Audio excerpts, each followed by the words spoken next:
এই ছেলে, একবার এদিকে আয় তো। ম্যাডাম, আপনি কি আমাকে কিছু বলছেন নাকি? কেন, তুই কি চোখে দেখতে পাস না নাকি? আশেপাশে তো তুই ছাড়া অন্য কেউ নেই, তার মানে তো আমি তোকেই ডেকেছি, তাই নয় কি? হ্যাঁ বলুন, আপনি আমাকে কি জন্য ডেকেছেন? তোকে কিস করার জন্য ডেকেছি, বুঝতে পেরেছিস? আমার কাছে আয়, তোকে আদর করব। আরে ম্যাডাম, এসব আপনি কি বলছেন? আপনাকে আমি চিনি না, জানি না। আজকের আগে আপনার সঙ্গে আমার কখনো দেখা হয়নি, আর আপনি কি না বলছেন আপনি আমাকে কিস করবেন? ছি ছি ম্যাডাম, এসব কথা বলতে লজ্জা করে না? তাহলে তুই আমাকে জিজ্ঞাসা করলি কেন আমি তোকে কি কারণে ডাক দিয়েছি? তোর সঙ্গে আমার কোনো দরকার আছে সেই জন্যই তো ডাক দিয়েছি, কিন্তু তুই আমার কাছে না এসে দূর থেকে জিজ্ঞাসা করছিস আমি তোকে কেন ডাক দিয়েছি। ও আচ্ছা ম্যাডাম, ঠিক আছে, সরি, আমি আসলে বুঝতে পারিনি। যাই হোক, এবার আপনি বলেন আমাকে কেন ডাক দিয়েছেন? আমি এলাকায় নতুন এসেছি, এখানকার কোনো কিছু চিনি না। আমি আমার ছোট খালার বাড়িতে যাব, তুই কি আমাকে ওখান পর্যন্ত পৌঁছে দিতে পারবি? কার বাড়িতে যাবেন আপনি? আমি তুলসীপুর চৌধুরী বাড়িতে যাব। ও আচ্ছা, তাই নাকি? ওটা তো আমাদেরই বাড়ি। আপনি কার আত্মীয় হন? আমি আনাস চৌধুরীর বাড়িতে যাব, ওনার সঙ্গে আমার ছোট ফুফুর বিয়ে হয়েছে। আমি এই প্রথমবার ওনাদের বাড়িতে এসেছি। ও আচ্ছা, এটা তো ভালো কথা।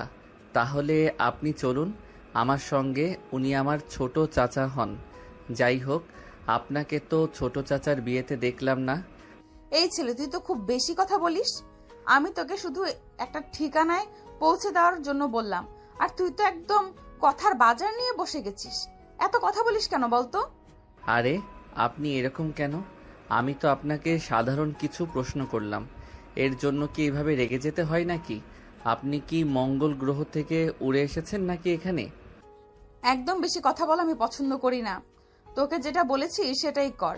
পারলে আমাকে আমার বলা ঠিকানা অনুযায়ী পৌঁছে দে, তা না হলে আমার চোখের সামনে থেকে দূরে সরে পড়।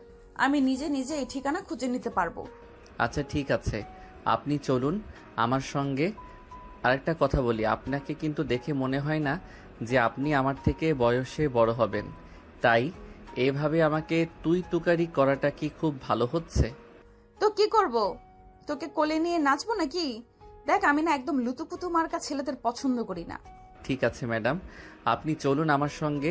হাজার হোক, আপনি আমাদের বাড়ির কুটুম। এই বলে হৃদয় রিহাকে নিয়ে বাড়ির উদ্দেশ্যে রওনা দেয়। আসলে হৃদয় এতক্ষণ ধরে রাস্তার পাশে বন্ধুদের সঙ্গে ক্রিকেট খেলছিল, আর ক্রিকেট খেলা শেষ হতে বাইরের দিকে তার রিহার সঙ্গে দেখা হয়। আর তারপর যা হলো তা তো আপনারা দেখতেই পেলেন। তো ভিউয়ার্স, চলুন কথা না বাড়িয়ে মূল গল্পে ফিরে আসা যাক। হৃদয় রিহাকে নিয়ে বাড়ির গেটের সামনে পৌঁছাতেই তার ছোট চাচি দৌড়ে এলেন। রিহাকে দেখেই উনি জড়িয়ে ধরে বলতে লাগলেন, কি অবস্থা মামুনি, তুমি কেমন আছো? রাস্তায় কোনো সমস্যা হয়নি তো? না ফুফু, কোনো সমস্যা হয়নি, আমি ভালোভাবেই চলে এসেছি। আর তারপর তোমাদের এখানে এসে ঝামেলা হয়েছিল, আমি তোমাদের বাড়ি খুঁজে পাচ্ছিলাম না, আর তখনই এই ছেলেটাকে খুঁজে পাই, আর এই ছেলেটা আমাকে এই পর্যন্ত নিয়ে আসে।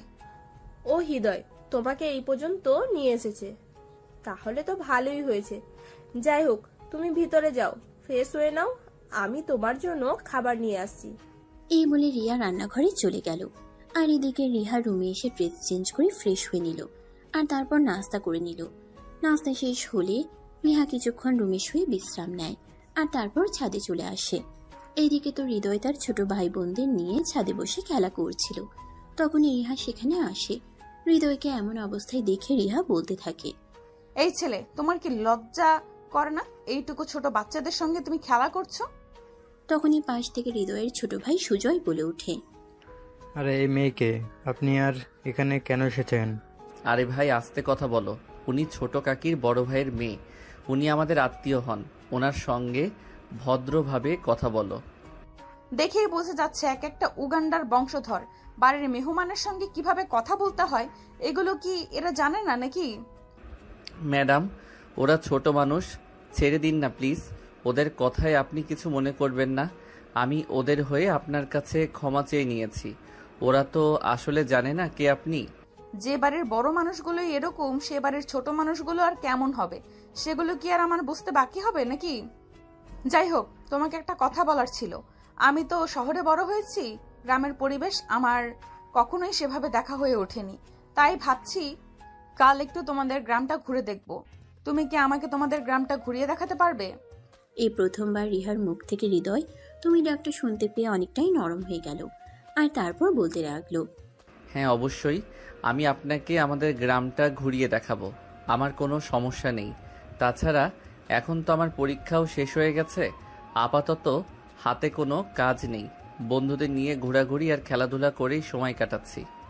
এরপর রিহার কোনো কথা বলার সুযোগ না দিয়ে সেখান থেকে নিচে চলে গেল। আর এদিকে হৃদয় তার ছোট ভাই বোনদের নিয়ে আরো বেশ কিছুক্ষণ খেলাধুলা করলো, আর তারপর বাসার ভিতরে চলে আসে। সেদিন সন্ধ্যাবেলা সবাই চা নাস্তার আড্ডা দিচ্ছিল।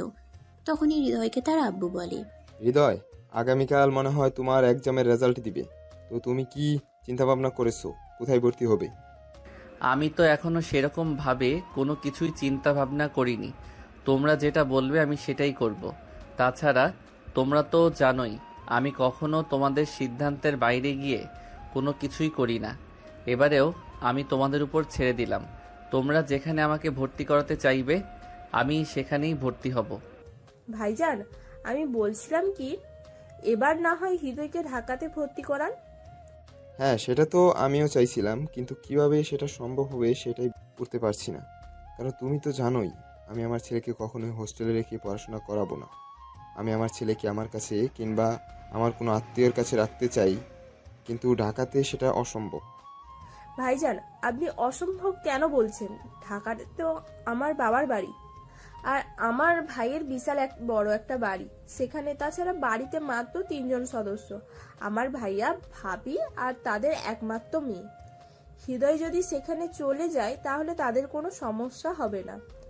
আর তাছাড়া আমি এ ব্যাপারে ভাইয়ের সঙ্গে কথাও বলেছি, ভাইয়া বলেছে হৃদয়কে পাঠিয়ে দিতে। এটা তুমি কি বলছো? তুমি আমার সঙ্গে কোনো কথা না বলে তোমার ভাইয়ের সঙ্গে সরাসরি কথা বলে ফেলছো। তুমি তো দেখছি সত্যি দায়িত্ববান। হ্যাঁ ভাইজান, হৃদয় কি শুধু আপনার একারই ছেলে? সে তো আমাদের বাড়ির ছেলে, তার প্রতি তো আমাদের সবার দায়িত্ব আছে। তাই আপনার সঙ্গে কথা না বলেই আমি আমার ভাইয়ের সঙ্গে কথা বলে ফেলেছি। এখন যদি আপনি তাকে ওখানে পড়াতে না পাঠান তাহলে তো সেটা আলাদা ব্যাপার। তুমি যখন কথা বলেই ফেলছো তখন তো আর কোনো ঝামেলা নেই। তাছাড়া তুমি তো আর আমার ছেলের খারাপ চাইবে না, তাহলে হৃদয়কে ঢাকাতেই ভর্তি করাবো। ঠিক আছে ভাইজান, কোনো সমস্যা নেই। তাহলে আমি ভাইয়াকে ফোন দিয়ে বলে দেব হৃদয় কনফার্ম সেখানে যাচ্ছে। এভাবেই কথা বলা শেষ হলে সবাই নিজেদের রুমে চলে যায়। রাতের খাওয়া দাওয়া শেষ হওয়ার পর সবাই নিজেদের রুমে ঘুমাতে যাবে। তখনই রিহার ফুপি রিহাকে বলে, রিহা, তোমার আঙ্কেল তো বাসায় আছেন, এখন তুমি আমার সঙ্গে ঘুমাতে পারবে না। তুমি একটা কাজ করো, হৃদয়ের পাশের রুমে গিয়ে ঘুমিয়ে পড়ো। ফুফু, তুমি তো জানোই আমি একা একা থাকতে খুব ভয় পাই, এখনো আম্মুকে সঙ্গে নিয়ে ঘুমাই। তাছাড়া এটা নতুন জায়গা, এখানে আমি একা একা ঘুমাতে পারবো না। তাহলে একটা কাজ করো, তুমি হৃদয়ের সঙ্গে হৃদয়ের রুমে গিয়ে ঘুমিয়ে পড়ো। অসম্ভব, এটা আমি কখনোই করতে পারবো না। হ্যাঁ কাকিমা, সে একদম ঠিক কথাই বলেছে। এই মেয়েকে নিয়ে আমি কেন আমার রুমে ঘুমাতে যাব? তুমি এক কাজ করো, তুমি নিশির রুমে ওকে পাঠিয়ে দাও। নিশি তো একাই ঘুমায়, নিশির সঙ্গে ঘুমালে নিশ্চয়ই কোনো সমস্যা হবে না। ও হ্যাঁ, এতক্ষণে একদম ঠিক কথাই বলেছো। আসলে আমি ভুলেই গিয়েছিলাম যে নিশি বাড়িতেই আছে। যাই হোক, কোনো সমস্যা নেই। রিহা, তুমি নিশির সঙ্গে গিয়ে ঘুমিয়ে পড়ো। ঠিক আছে ফুফু, কোনো সমস্যা নেই, আমার ঘুম পাচ্ছে, আমি তাহলে আসছি। এই বলে রিহা নিশির রুমে চলে গেল নিশির সঙ্গে ঘুমানোর জন্য। নিশি হলো হৃদয়ের ছোট বোন। তারপর তারা দুজন ওই রুমে শুয়ে ঘুমিয়ে পড়ল। মাঝরাতে হঠাৎ রিহার খুব জোরে পানি পিপাসা পেল। সে ঘুম থেকে উঠে থাকলেও রুমে কোথাও কোনো পানি নেই, তাই সে রুম থেকে বের হয়ে কিচেনের দিকে গেল পানি খাওয়ার জন্য। আর তখনই হৃদয়ও ঘুম থেকে উঠেছিল। কেন জানি হঠাৎ তার ঘুমটা ভেঙে গেল। কিচেনের দিকে লাইট দেখে হৃদয় কিচেনের দিকে এগিয়ে যায়। রিহাকে সেখানে দেখে হৃদয় অনেকটাই অবাক হয়ে যায়। অবাক হয়ে গিয়ে জিজ্ঞেস করে, কি ব্যাপার ম্যাডাম, আপনার কি মাঝরাতে ক্ষুধা লাগার অভ্যাস আছে নাকি? থাকলে তোমার কি সমস্যা? না, আমার কোনো সমস্যা নেই। তাছাড়া আমার কোনো সমস্যা থাকতে যাবেই বা কেন? আসলে আমাদের বাড়িতে তো কখনো কাউকে মাঝরাত্রে খাবার খেতে দেখিনি। এই প্রথম আপনাকে মাঝরাত্রে কিচেনে দেখলাম, তাই আমার মনে প্রশ্ন জাগলো আর কি। মনে প্রশ্ন আসলেই যে কাউকে প্রশ্ন করতে হবে এরকমটা তো কোনো হাদিসে লেখা নেই। তাই অযথা আমাকে বিরক্ত করা থেকে বিরত থাকলেই ভালো হতো। ম্যাডাম, আপনি এরকম কেন? কোনো কথা বললে এভাবে রেগে যান। আপনার কি রেগে যাওয়া ছাড়া আর কোনো কাজ নেই নাকি? আমি কি আপনাকে কোনো খারাপ কথা জিজ্ঞাসা করেছি নাকি? খারাপ না ভালো সেটা তো আমার দেখার ব্যাপার না। আমাকে কেউ কোনো প্রশ্ন করবে, আমি কি কোনো খারাপ কাজ করেছি নাকি যে আমি কাউকে কোনো কারণে প্রশ্ন করতে যাবে? আই অ্যাম সরি, আমার ভুল হয়েছে। প্লিজ আপনি আমাকে ক্ষমা করে দিন, কিন্তু এই প্রসঙ্গ নিয়ে আর কথা না বলি। এই কথা বলে হৃদয় কিচেন থেকে বের হয়ে নিজের রুমের দিকে অগ্রসর হচ্ছিল। তখনই পিছন থেকে রিহা বলতে লাগলো, আচ্ছা আমি না হয় কোনো একটা কারণেই এখানে এসেছি। আপনি আমাকে বলেন তো, আপনি এখানে কেন এসেছেন? আপনারও তো এখন ঘুমানোর কথা। তাছাড়া আপনার বেডরুম থেকে কিচেন রুম অনেকটাই দূরত্বে। তাহলে আপনি এখানে কেন এসেছেন? আমাকে ফলো করতে নাকি? দেখুন ম্যাডাম, আপনাকে ফলো করার কোনো ইচ্ছে আমার নেই। আমার হঠাৎ করেই ঘুমটা ভেঙে গেল। অনেক চেষ্টার পরও ঘুম আসছিল না, তাই ভাবলাম বেলকনিতে কতক্ষণ হাঁটাহাঁটি করব। আর তখনই রুম থেকে বের হতেই আপনাকে দেখতে পেলাম। মিথ্যে কথা কেন বলছেন? আমি তো খুব ভালো করেই জানি আপনি আমাকে ফলো করতে করতে এখানে চলে এসেছেন। তাহলে মিথ্যা বলার কি দরকার? প্লিজ বিলিভ মি, আমি আপনাকে ফলো করতে করতে এখানে আসিনি। আমার ঘুমটা ভেঙে গেল, রুম থেকে বের হলাম আর কিচেনে লাইট দেখে এখানে চলে আসলাম। আপনি যদি আমার কথা বিশ্বাস না করেন তাহলে তো আর আমি আপনাকে জোর করে আমার কথা বিশ্বাস করাতে পারবো না। এরপর রিহাকে আর কোনো কথা বলার সুযোগ না দিয়ে হৃদয় সেখান থেকে চলে আসে নিজের রুমে। তারপর বিছানায় শুয়ে ঘুমানোর চেষ্টা করতে থাকে। এদিকে রিহা পানি খেয়ে তারপর রুমে গিয়ে ঘুমিয়ে পড়ে। পরের দিন সকালবেলা সবাই একসঙ্গে নাস্তা করে। নাস্তা শেষ হলে রিহা তার ফুফুর রুমে গিয়ে ফুফুর সঙ্গে গল্প করতে থাকে। আম্মামণি, তোমার পড়াশোনার কি খবর? বাড়িতে এসেছো পর থেকে তো ব্যস্ততার কারণে তোমার সঙ্গে কথাই বলতে পারছি না। এই তো চলছে। আমি তো আমার সবটা দিয়ে পরীক্ষায় ভালো রেজাল্ট করার জন্য চেষ্টা করছি, কিন্তু তারপর কি হবে সেটা তো আর আমি জানি না। দেখো মামনি, তোমাকে কিন্তু অবশ্যই ভালো রেজাল্ট করতে হবে। তুমি আমাদের সকলের নয়নের মণি। আমরা সবাই তোমাকে নিয়ে অনেক আশা আকাঙ্ক্ষা করি। তুমি যদি পরীক্ষায় ভালো রেজাল্ট করতে নাই পারো তাহলে কিন্তু আমাদের সবার খুব খারাপ লাগবে। ফুফু, আমি তোমাদের এখানে বেড়াতে এসেছি, প্লিজ আমাকে এইসব কথা বলো না। আমার এগুলো ভালো লাগে না। আমি এখানে একটু ভালো সময় কাটাতে চাই। হ্যাঁ, সেটা তো অবশ্যই।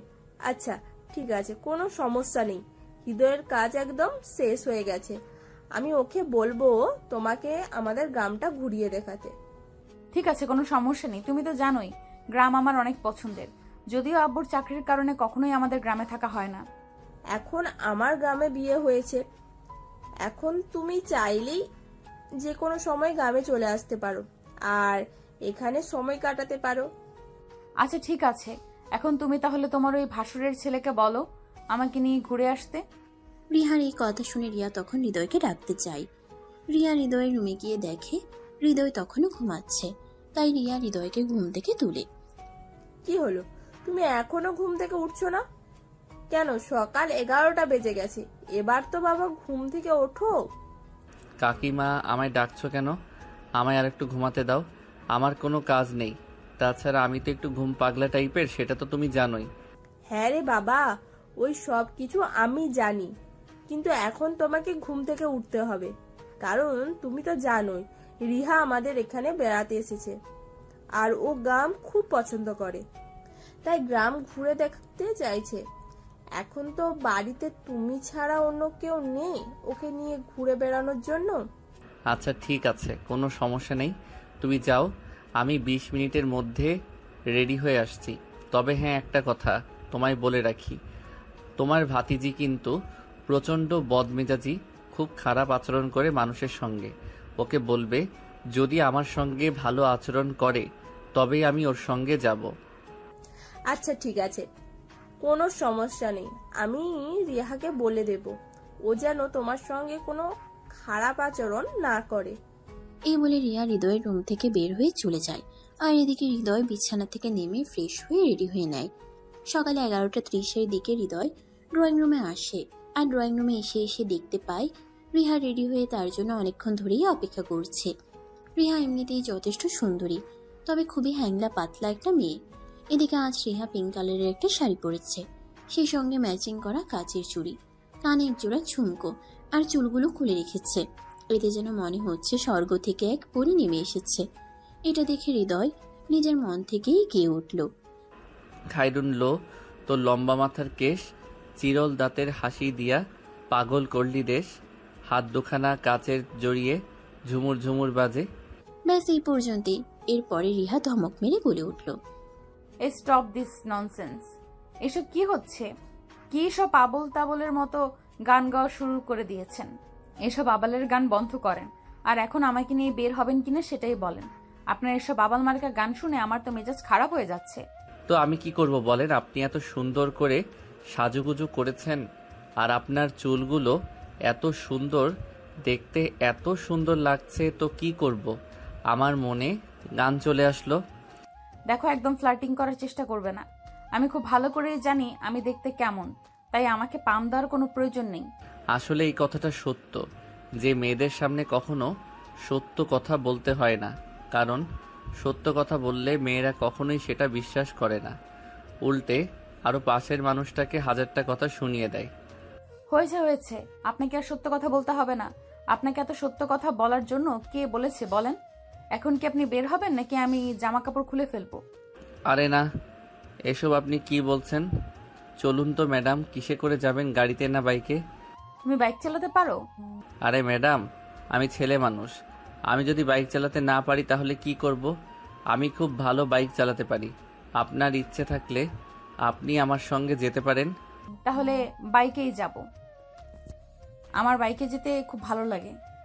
এই বলে হৃদয় আর রিহা দুজনে বাড়ি থেকে বের হয়ে আর তারপর বাইকে চড়ে সারাদিন ঘোরাঘুরি করে, আর সন্ধ্যার দিকে বাসায় ফিরে আসে। এভাবেই চলে গেল বেশ কয়েকদিন। হৃদয়ের পরীক্ষার রেজাল্ট বের হয়েছে। হৃদয় ফার্স্ট ক্লাস পেয়ে পাশ করেছে। সে খুশিতে সারা বাড়িতে আনন্দ উল্লাস চলছে। তখনই রিহা শহরে চলে আসার সময় হয়ে গেল। ফুফু, আমাকে তো এবার ঢাকায় ফিরে যেতে হবে। অনেক দিন তোমাদের এখানে ঘুরুঘুরি করেছি, আর এখানে থাকলে চলবে না। আমারও তো রেজাল্ট বের হয়েছে, আমাকেও ভার্সিটিতে ভর্তি হতে হবে। হ্যাঁ, তোমার আব্বুর সঙ্গে আমার গতকালকেই কথা হয়েছিল। ওনার সঙ্গে আমি বলেছি তুমি হৃদয়কে নিয়ে ঢাকায় যাবে। হৃদয় কেন যাবে? আমি তো একাই চলে যেতে পারবো, আমার সঙ্গে কারোর যেতে হবে না। তুমি একা চলে যেতে পারবে সেটা আমিও খুব ভালো করেই জানি, কিন্তু হৃদয় তোমার সঙ্গে যাচ্ছে না। সে এখন থেকে তোমাদের ওখানেই থাকবে, আর ওখানে থেকেই পড়াশোনা করবে। তোমার আব্বুর সঙ্গে আমার এই ব্যাপারে কথা হয়েছে। এসব তুমি কি বলছো? ওই ফাজিল মার্কা ছেলেকে আমি কখনোই আমাদের বাসায় থাকতে দিতে পারবো না। রিহা, তুমি ভুলে যেও না, ওই বাড়িটা যেমন তোমার বাবার, তেমনি ওই বাড়িতে আমারও অধিকার আছে। তাই আমি চাইলেই আমার ভাগটা যে কাউকেই দিতে পারি, কিন্তু আমি তো সেরকমটা করব না। শুধু হৃদয়কে সেখানে রেখে পড়াশোনা করাতে চাইছি। তাহলে তো এতে তোমার অসম্মতি কোনো কেন? তাছাড়া তোমার বাবা নিজেই তো সম্মতি দিয়েছেন, তাহলে তুমি কেন অসম্মতি জানাচ্ছ? এই ছেলেটাকে আমার পছন্দ নয় তাই। দেখো, তোমার পছন্দ অপছন্দের উপর তো আর আমরা সবকিছু ছেড়ে দিতে পারি না। আমরা তোমার গার্ডিয়ান, আর তোমাদের ব্যাপারে সিদ্ধান্ত নেওয়ার যথেষ্ট অধিকার আমাদের রয়েছে। তুমি এখনো অনেক ছোট, আর এখন তোমার আবেগ দিয়ে সবকিছু চিন্তা করার সময়। তাই আবেগ দিয়ে সবকিছু চিন্তা করলেই হয় না, বিবেক দিয়েও সবকিছু চিন্তা করলে ভাবতে হয়, যেটা বয়স এখনো তোমার হয়ে ওঠেনি। যখন হবে তখন তুমি বুঝতে পারবে। এই বলে রিহাকে আর কোনো কথা বলার সুযোগ না দিয়ে তার ফুফু সেখান থেকে সোজা হৃদয়ের রুমে চলে গেল, আর হৃদয়কে বলতে লাগলো, হৃদয়, তুমি তোমার লাগেজপত্র গুছিয়ে নাও। কাল সকালেই তুমি আর রিহা ঢাকার উদ্দেশ্যে রওনা দেবে। আমি আমার ভাইয়ের সঙ্গে কথা বলে রেখেছি, তুমি ওখানে গেলেই রিহা আর তোমাকে একই ভার্সিটিতে ভর্তি করানো হবে। ঠিক আছে কাকিমা, কোনো সমস্যা নেই, তোমরা যেটা ভালো মনে করো আমি সেটাই করব। এই বলে হৃদয় নিজের সমস্ত জিনিসপত্র গুছিয়ে নেয়, আর পরের দিন সকালবেলা বাড়ির সবার কাছ থেকে বিদায় নিয়ে ঢাকার উদ্দেশ্যে রওনা দেয়। এই বলে হৃদয় নিজের সমস্ত জিনিসপত্র গুছিয়ে নেয়, আর পরের দিন সকালবেলা বাড়ির সবার কাছ থেকে বিদায় নিয়ে ঢাকার উদ্দেশ্যে রওনা দেয়। সেখানে এসে পৌঁছাতে পৌঁছাতে প্রায় বিকেল হয়ে আসলো। বাড়ির সামনে এসে কলিং বেলের চাপ দিতেই রিহার আম্মু দরজা খুলে দেয়। রিহা বাড়ির ভিতরে প্রবেশ করে কাউকে কোনো কিছু না বলেই নিজের রুমে চলে যায়। অপরদিকে হৃদয় রিহার আম্মুকে সালাম দেয় আর কুশল বিনিময় করে। আসসালামু আলাইকুম আন্টি, কি অবস্থা, কেমন আছেন আপনি? ওয়ালাইকুম আসসালাম বাবা, এই তো আলহামদুলিল্লাহ, আল্লাহর রহমতে ভালো আছি। তুমি ভেতরে আসো, ফ্রেশ হয়ে খাওয়া দাওয়া করে বিশ্রাম নাও, তারপর তোমার সঙ্গে কত কথা বলা যাবে। ঠিক আছে আন্টি, আপনাকে অসংখ্য ধন্যবাদ। অতঃপর রিহার আম্মু হৃদয়কে নিয়ে বাড়ির ভিতরে চলে গেল আর হৃদয়কে একটা রুম দেখিয়ে দিল। হৃদয় সেখানে গিয়ে নিজের লাগেজ আর প্রয়োজনীয় জিনিসপত্র রেখে ওয়াশরুমে চলে গেল ফ্রেশ হওয়ার জন্য। ফ্রেশ হয়ে এসে দেখে তার বাড়ি থেকে ফোন এসেছে। আসসালামু আলাইকুম আব্বু, বলো কি বলবে?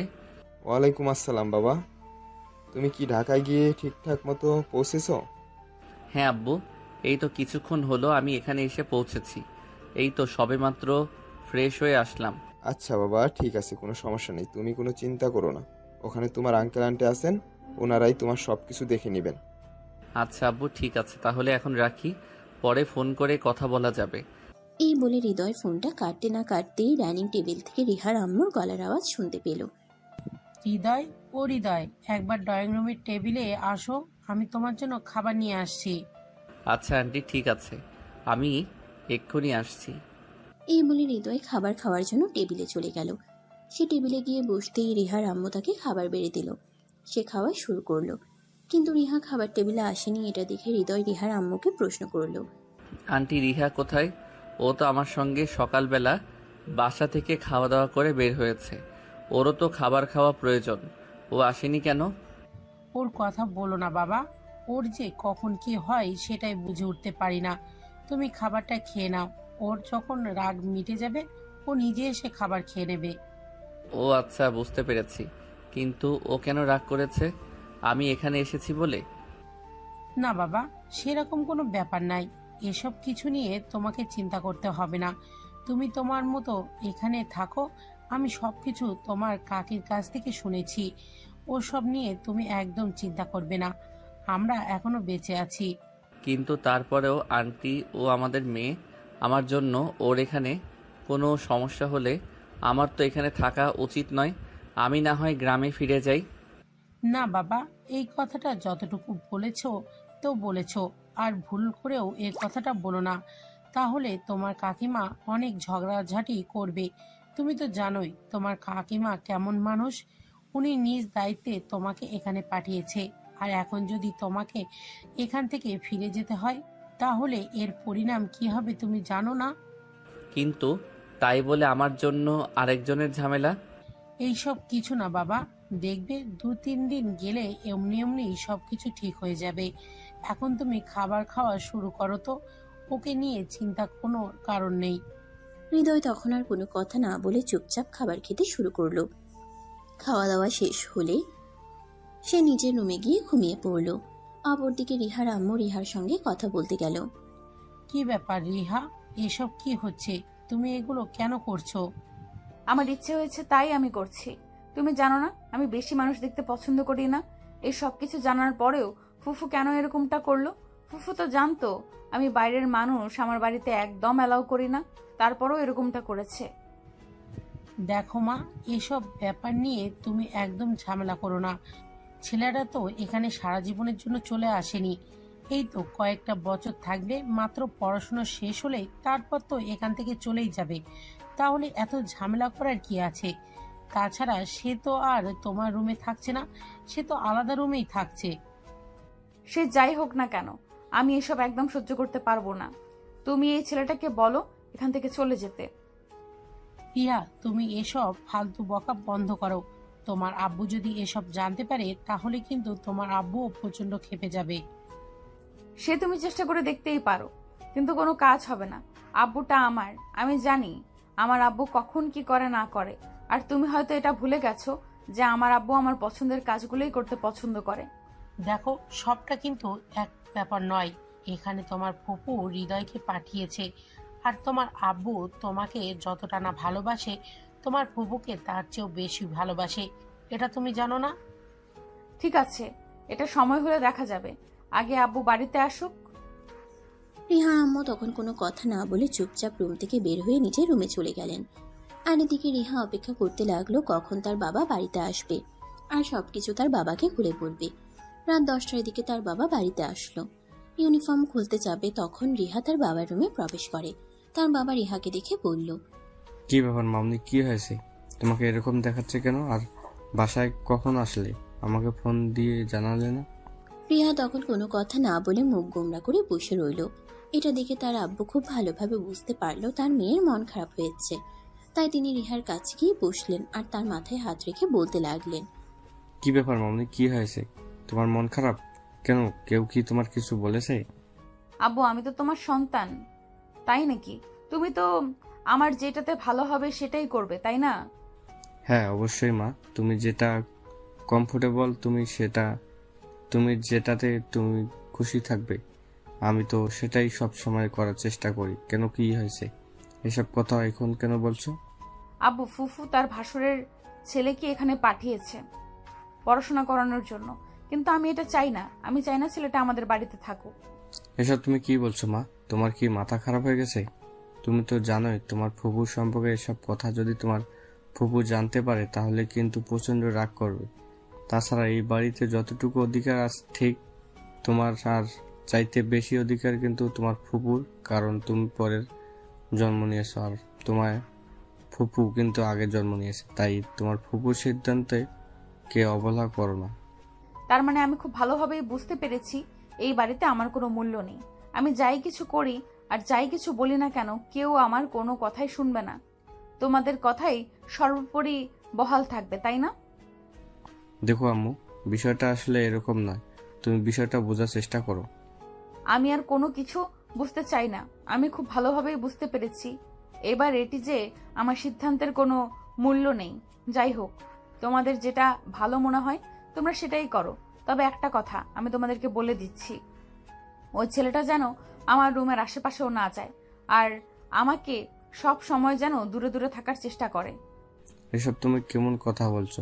না, আমি তো সেটাই বুঝতে পারছি না। একটা মানুষ এক বাড়িতেই থাকবে আর সে তোমার থেকে নিজের দূরত্ব কি করে বজায় রাখবে সেটা তুমিই বলো। থাকতে গেলে তো আমাদেরকে পাশাপাশি থাকতে হবে, তাই নাকি? আমি কোনো কিছু জানি না আর কোনো কিছু জানতেও চাই না। ও যেন আমার আশেপাশে না থাকে। এই বলে রিহা রাগে গজগজ করতে করতে সেখান থেকে চলে গেল। আর এরপর দেখতে দেখতে 2 দিন সময় চলে যায়। রবিবার সকালবেলা ঘুম থেকে উঠেই রিহার আব্বু রিহা আর হৃদয় দুজনকে উদ্দেশ্য করে বলতে লাগলো, তোমরা দুজনেই ঘুম থেকে উঠে ফ্রেশ হয়ে রেডি হয়ে নাও, আমি তোমাদেরকে নিয়ে আজ ভার্সিটিতে এডমিশন করাতে যাব। অতঃপর সকাল 10টার দিকে রিহার আব্বু রিহা আর হৃদয়কে নিয়ে ভার্সিটিতে এডমিশন করাতে চলে গেল।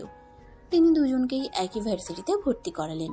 এটা দেখে রিহা তার আব্বুকে বলতে লাগলো, আবু, হৃদয়কে তুমি আমাদের ভার্সিটিতে কেন ভর্তি করিয়েছো? কারণ এটা শহর, এখানে চলাফেরা করতে গেলে একটা মেয়ের কাটে। আর হৃদয় যদি এখানে পড়াশোনা করে তাহলে সে তোমাকে তার পড়ার পাশাপাশি যথেষ্ট গার্ডও দিতে পারবে। তাই আমি বুঝতে পেরেছি তোমাদের সবারই মাথা একদম খারাপ হয়ে গেছে। আমি আমার নিজের গার্ড নিজেই দিতে পারবো। ওকে আমাকে গার্ড দেওয়ার কোনো প্রয়োজন নেই। তুমি ওকে এখান থেকে নিয়ে যাও। আমি ওকে এখানে দেখতে চাই না। তোমার কথা মতো সবকিছু হবে না।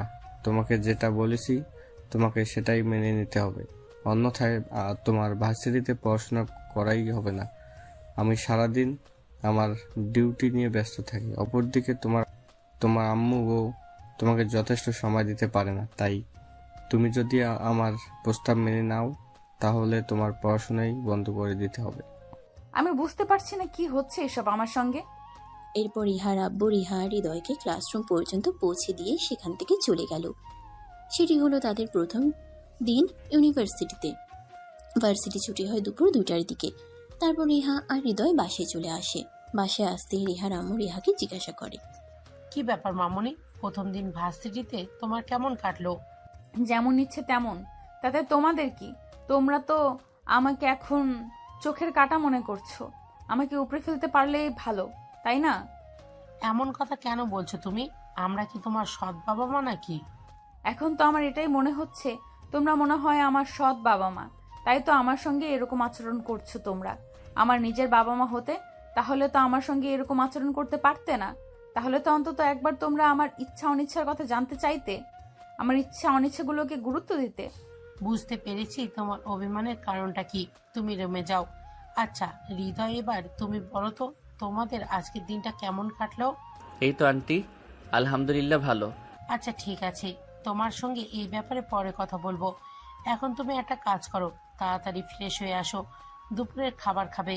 আমি সবার জন্য অনেকক্ষণ ধরে দুপুরের খাবার বানিয়ে অপেক্ষা করছি, তাড়াতাড়ি চলে আসবে কিন্তু। আচ্ছা আন্টি ঠিক আছে। তবে আন্টি একটা কথা বলার ছিল। রিহা মনে হয় আমার এখানে থাকাটা একদম সহ্য করতে পারছে না। এসব কোনো ব্যাপার না বাবা, তুমি এসব নিয়ে একদম মাথা ঘামিও না। দেখবে সময়ের সাথে সাথে সবকিছু ঠিক হয়ে যাবে। আসলে আমার মেয়েটা ছোটবেলা থেকেই একা একা থেকে অভ্যস্ত, তো এই জন্য বেশি মানুষ পছন্দ করে না। তবে কোনো ব্যাপার না, দেখবে সবকিছুই সময়ের সাথে সাথে ঠিক হয়ে যাবে। হৃদয় তখন কোনো কথা না বলে চুপচাপ রুমে চলে গেল। আর তারপর ফ্রেশ হয়ে দুপুরের খাবার খেয়ে নিজের রুমে গিয়ে ঘুমিয়ে পড়ল। সন্ধ্যাবেলা হৃদয় রুম থেকে বের হয়ে ছাদে এসে সিগারেট খাচ্ছে। তখনই রিহা সেখানে এসে উপস্থিত হয়। সিগারেটের গন্ধ নাকে এসে লাগতেই রিহা চারপাশে খুঁজতে লাগলো কে সিগারেট খাচ্ছে। তখনই হৃদয়কে দেখতে পারল। সিগারেটের গন্ধ নাকে এসে লাগতেই রিহা চারপাশে খুঁজতে লাগলো কে সিগারেট খাচ্ছে। তখনই হৃদয়কে দেখতে পেল আর চিৎকার দিয়ে বলতে লাগলো, তোমার কত বড় সাহস, তুমি আমার বাসায় দাঁড়িয়ে সিগারেট খাচ্ছ? সরি, আসলে বাইরে আমার তেমন চেনা জানা নেই তো, আর সিগারেট খাওয়া আমার অনেক দিনের অভ্যাস। সিগারেট না খেয়ে আমি থাকতে পারি না। তোমাকে দেখি আমার মনে কেমন যেন একটা সন্দেহ হয়েছিল, আর এখন সেটা বুঝতে পারছি।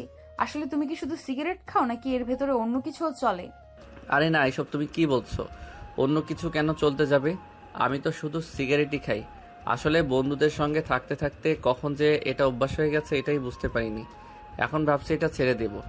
আমি খুব ভালোভাবেই বুঝতে পারছি তুমি এগুলো আমাকে শোনানোর জন্য বলছো, কিন্তু বিশ্বাস করো এগুলো আমাকে বলে কোনো লাভ নেই, কারণ আমি আজকেই আব্বুর কাছে বলে দিব তুমি সিগারেট খাও। এই না না, একদম তুমি এরকমটা করো না। তুমি যা বলবে আমি তাই করব, কিন্তু দয়া করে আঙ্কেলের সঙ্গে এই ব্যাপারে কিছু বলো না। তাহলে আজকের পর থেকে টোটালি সিগারেট খাওয়া ছেড়ে দিতে হবে। তুমি বাসার বাইরে কোথাও সিগারেট খেতে পারবে না। ঠিক আছে, কোনো সমস্যা নেই, আমি সিগারেট খাওয়া ছেড়ে দিব, কিন্তু তুমি দয়া করে আঙ্কেলের সঙ্গে এই ব্যাপারে কিছু বলো না। ঠিক আছে, বলবো না। আচ্ছা, আমার একটা শখ আছে প্রতিদিন বিকালবেলা হাঁটতে যাওয়া, কিন্তু এটা না আমার কখনোই পূরণ হয়ে ওঠে না। তুমি যদি প্রতিদিন বিকালবেলা আমাকে হাঁটতে নিয়ে যাও তাহলে আমি এটা ভুলে যাব। কিন্তু তুমি তো আমাকে সহ্য করতে পারো না, এমনকি আমাকে এই বাড়ি থেকে বের করে দেওয়ার চিন্তা ভাবনা করছো। তাহলে হঠাৎ এরকম কথা কেন বলছো? কারণ আমি চাইলেই এই বাড়ি থেকে তোমাকে বের করে দিতে পারবো না। আব্বু এবং ফুফু দুজন মিলে সিদ্ধান্ত নিয়েছে তুমি এখানে থেকে পড়াশোনা করবে, তাই এই ব্যাপারে আমি আর কোনো কথা বলতে চাই না। তবে এই যে তুমি যে এখন ছাদে দাঁড়িয়ে দাঁড়িয়ে সিগারেট খাচ্ছিলে, সেটার বদলে তুমি আমাকে প্রতিদিন বিকেলে হাঁটতে নিয়ে যাবে। তা না হলে আমি আব্বুর কাছে বলে দিব তুমি সিগারেট খাও। তখন মনে মনে ভাবতে লাগলো, মান সম্মান যাওয়ার চাইতে এমন একটা সুন্দরী মেয়েকে নিয়ে প্রতিদিন বিকেলে বাইরে হাঁটতে যাওয়া ভালো। রিহা দেখতে যথেষ্ট সুন্দরী, আর সুন্দরীদের সঙ্গে সময় কাটানো প্রত্যেকটা পুরুষেরই স্বপ্ন থাকে। তাই বেশ কিছুক্ষণ চিন্তা ভাবনা করে হৃদয় রিহাকে বলে, ঠিক আছে, কোনো সমস্যা নেই, আমি প্রতিদিন বিকেলে তোমাকে নিয়ে ঘুরতে বেরোবো। এখন নিচে চলো, সন্ধ্যা নেমে গেছে, পড়তে বসতে হবে। অতঃপর হৃদয় আর রিহা দুজনেই বাড়ির ভিতরে চলে আসলো আর পড়তে বসলো। পড়া শেষ হলে রাতের খাওয়া দাওয়া করে ঘুমিয়ে পড়লো। পরের দিন সকালবেলা ঘুম থেকে উঠে দুজনে নাস্তা করে রেডি হয়ে নিল ভার্সিটি যাওয়ার জন্য। অপরদিকে রিহা যখন বুঝতেই পারলো সে যাই কিছু করুক না কেন হৃদয়কে এই বাসা থেকে তাড়াতে পারবে না, তাই তখন সে মনে মনে ভাবলো, একই বাড়িতে যখন থাকতে হবে তখন আর ঝামেলা করে কি লাভ। তার চাইতে বরঞ্চ এটাই ভালো হবে যে দুজনে মিলেমিশে একসঙ্গে পড়াশোনা করবে এবং ভার্সিটিতে যাওয়া আসা করবে। তাহলে তার বাবা মায়ের চিন্তাও একটু কম হবে। এইসব চিন্তা করতে করতেই দুজন বাসা থেকে বের হতে যাবে, তখনই রিহার আব্বুর সঙ্গে দেখা হয়ে গেল। রিহার আব্বু হৃদয়কে বলতে লাগলো, হৃদয় তুমি কি বাইক চালাতে পারো? হ্যাঁ আঙ্কেল, এই তো মোটামুটি পারি।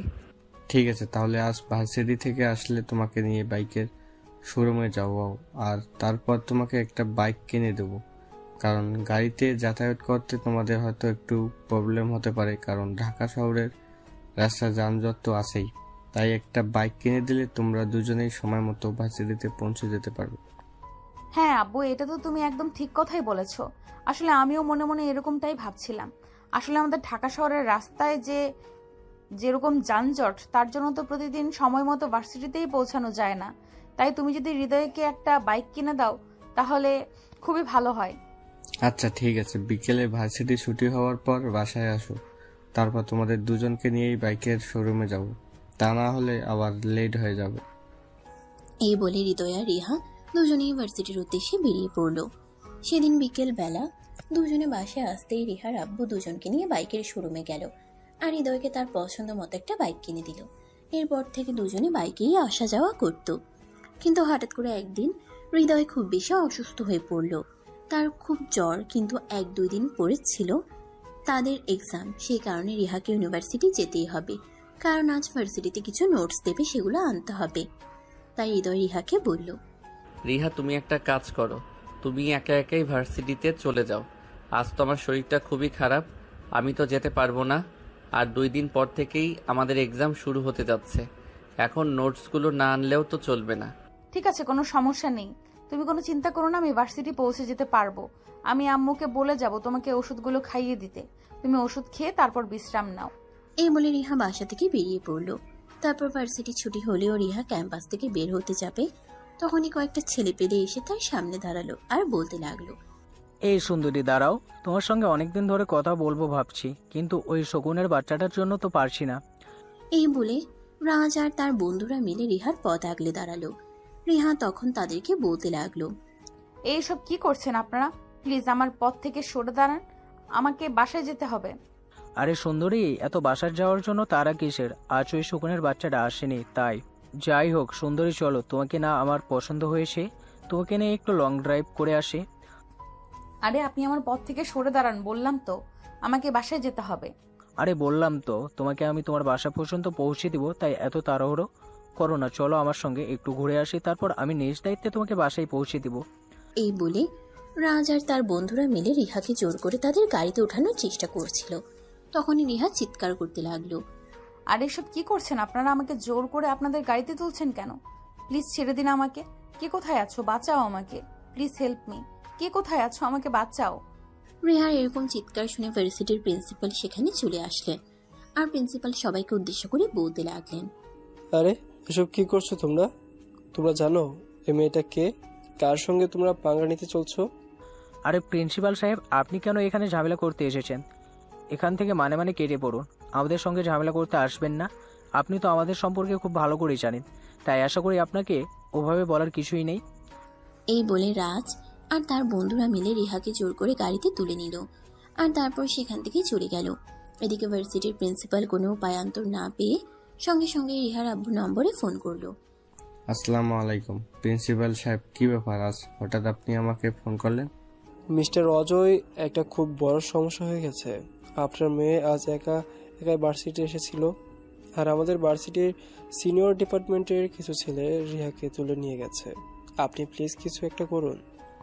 আরে প্রিন্সিপাল স্যার, আপনি এসব কি বলছেন? আমার মেয়েকে তুলে নিয়ে গেছে? এত বড় বুকের পাটা। ঠিক আছে, আপনি কোনো চিন্তা করবেন না, ওদেরকে তো আমি দেখে নেব। ওকে এটা বলুন যে ওরা কোন দিকে গেছে। ওরা তো ভার্সিটি থেকে গাড়ি বের করে আশুলিয়ার দিকে গেছে মনে হয়। আপনি প্লিজ একটু তাড়াতাড়ি করুন, দেরি হলে আপনার মেয়ের সঙ্গে খারাপ কিছু না হয়ে যায়। আপনি কোনো চিন্তা করবেন না, আমার মেয়ের গায়ে একটা ফুলের আঁচড়ও লাগতে দেব না। তবে একটা কথা মনে রাখবেন, ওদেরকে তো আমি দেখে নেব। ওদের কত বড় সাহস আমার মেয়ের সঙ্গে এরকম আচরণ করার, সাহস কোথা থেকে পায়? এই বলে রিহার আব্বু ফোনটা সঙ্গে সঙ্গেই কেটে নিল আর তারপর থানা থেকে পুলিশ ফোর্স নিয়ে সঙ্গে সঙ্গেই বেরিয়ে পড়ল। আসলে রিহার আব্বু একজন পুলিশ অফিসার, এটা রিহা সবসময় গোপন রেখে গেছে। আসলে সে তার বাবার পরিচয়ে কারোর সঙ্গে পরিচিত হতে চাইতো না, তাই। অপরদিকে রাজ আর তার বন্ধুরা মিলে রিহাকে নিয়ে আশুলিয়ার দিকে যাচ্ছে আর এদিকে রিহা গাড়ির ভেতরে চিৎকার করে চলেছে, প্লিজ হেল্প মি। কে কোথায় আছো? আমাকে বাঁচাও। আরে সুন্দরী, চিৎকার করে কোনো লাভ হবে না। আমি যখন তোমাকে নিয়ে এসেছি তখন আর কেউ তোমাকে বাঁচাতে আসবে না, বুঝতে পেরেছো? আজ তুমি আমার বলির পাঠা হবে, বুঝতে পেরেছো? তাই চিৎকার চেঁচামেচি করে কোনো লাভ নেই, চুপচাপ গাড়িতে বসে থাকো। এই বলে রাজ আর তার বন্ধুরা মিলে হু হু করে হাসতে লাগলো। ঠিক তখনই তাদের গাড়ির সামনে একটা পুলিশের গাড়ি এসে দাঁড়ালো। রাজ তখনই আটকে উঠলো আর বলতে লাগলো, এই তোরা গাড়ি থেকে নেমে দেখতো এরা আমাদের গাড়ি আটকেছে কেন? এরা কি জানে না গাড়ির ভিতরে আমি আছি? তাহলে ওর সাহস কি করে পেলো আমার গাড়ির সামনে দাঁড়ানোর? এই কথা শোনার পর রাজের বন্ধুরা গাড়ি থেকে বের হতে যাবে, তখনই রিহার আব্বু গাড়ি থেকে বের হয় আর গাড়ির সামনে দাঁড়িয়ে বলতে থাকে, এই সুরের বাচ্চা, তোর এত বড় সাহস, তুই আমার মেয়েকে তুলে নিয়ে আসার মতো সাহস দেখাস? গাড়ি থেকে নেমে আয়, দেখি তোর কত বড় বুকের পাটা। আব্বে, ওই হালাটা তোদেরকে না বললাম যে কার এত বড় সাহস বুকের পাটা আমার গাড়ির সামনে পট আগলে দাঁড়িয়ে এটা দেখার জন্য? কিন্তু তোরা এখানে গাড়ির ভিতরে বসে আছিস কেন? এই পুলিশ হয়তো জানে না আমি কে আর কি আমার পরিচয়। ওদেরকে কেন বলছিস তুই? নিজেই গাড়ি থেকে নাম না, তাহলেই তো বুঝতে পারবি কার সঙ্গে পাঙ্গা নিতে এসেছিস আর কার মেয়েকে তুলে এনেছিস। মানে এসব তুই কি বলছিস? ওই পুলিশ কি তোর কোনো আত্মীয় হয় নাকি? আমাকে কেন তুই এসব কথা জিজ্ঞাসা করছিস? গাড়ি থেকে নাম, তাহলেই বুঝতে পারবি। আচ্ছা ঠিক আছে, তুই যখন বলছিস তখন তো আমাকে ব্যাপারটা দেখতে হয়। এই বলে রাজ গাড়ি থেকে নামতেই রিহার আব্বু সঙ্গে সঙ্গেই তাকে উত্তম মধ্যম দিতে লাগলো। আর তারপর সঙ্গে সঙ্গেই গাড়ির ভিতরে থাকা সব কটাকে অ্যারেস্ট করে থানায় নিয়ে আসলো। অপরদিকে রাজ তো কিছুই বুঝতে পারছে না তার সঙ্গে কি হচ্ছে। তখনই সে রিহার আব্বুকে উদ্দেশ্য করে বলতে লাগলো, আপনি হয়তো জানেন না আমি কে, তাই হয়তো আমার সঙ্গে এরকমটা করার সাহস পেয়েছেন। তবে আপনি কোনো চিন্তা করবেন না, এক্ষুনি আমার বাবা আসলো বলে আপনি শুধু অপেক্ষা করতে থাকুন। আমার বাবা এখানে আসার পর আপনার থানার কি অবস্থা হয়। ঠিক আছে, এখনই তুই তোর বাবাকে ফোন কর আর এখানে আসতে বল, তারপর সেয়ানে সেয়ানে কোলাকুলি করব। কথাটা বলা শেষ করার আগে রাজের আব্বু সেখানে এসে পৌঁছে গেল। আসলে রাজের আব্বু হলো শহরের নামকরা মাফিয়াদের মধ্যে একজন, কিন্তু রিহার আব্বুও একজন নামকরা পুলিশ অফিসার। তিনিও কাউকে ভয় পান না। রাজের আব্বু থানায় এসে চিৎকার করে বলতে লাগলো, কোন পুলিশ অফিসারের এত বড় সাহস যে আমার ছেলেকে থানায় তুলে এনেছে? আমি পুলিশ অফিসার অজয়, এই থানায় আছি দীর্ঘ 5 বছর ধরে। আশা করি আপনাকে আর কিছু বলার প্রয়োজন নেই। ও অফিসার, আপনি মনে হয় কিছু ভুল বলছেন। আপনি মনে হয় ভুল করে আমার ছেলেকে থানায় ভুলে এনেছেন।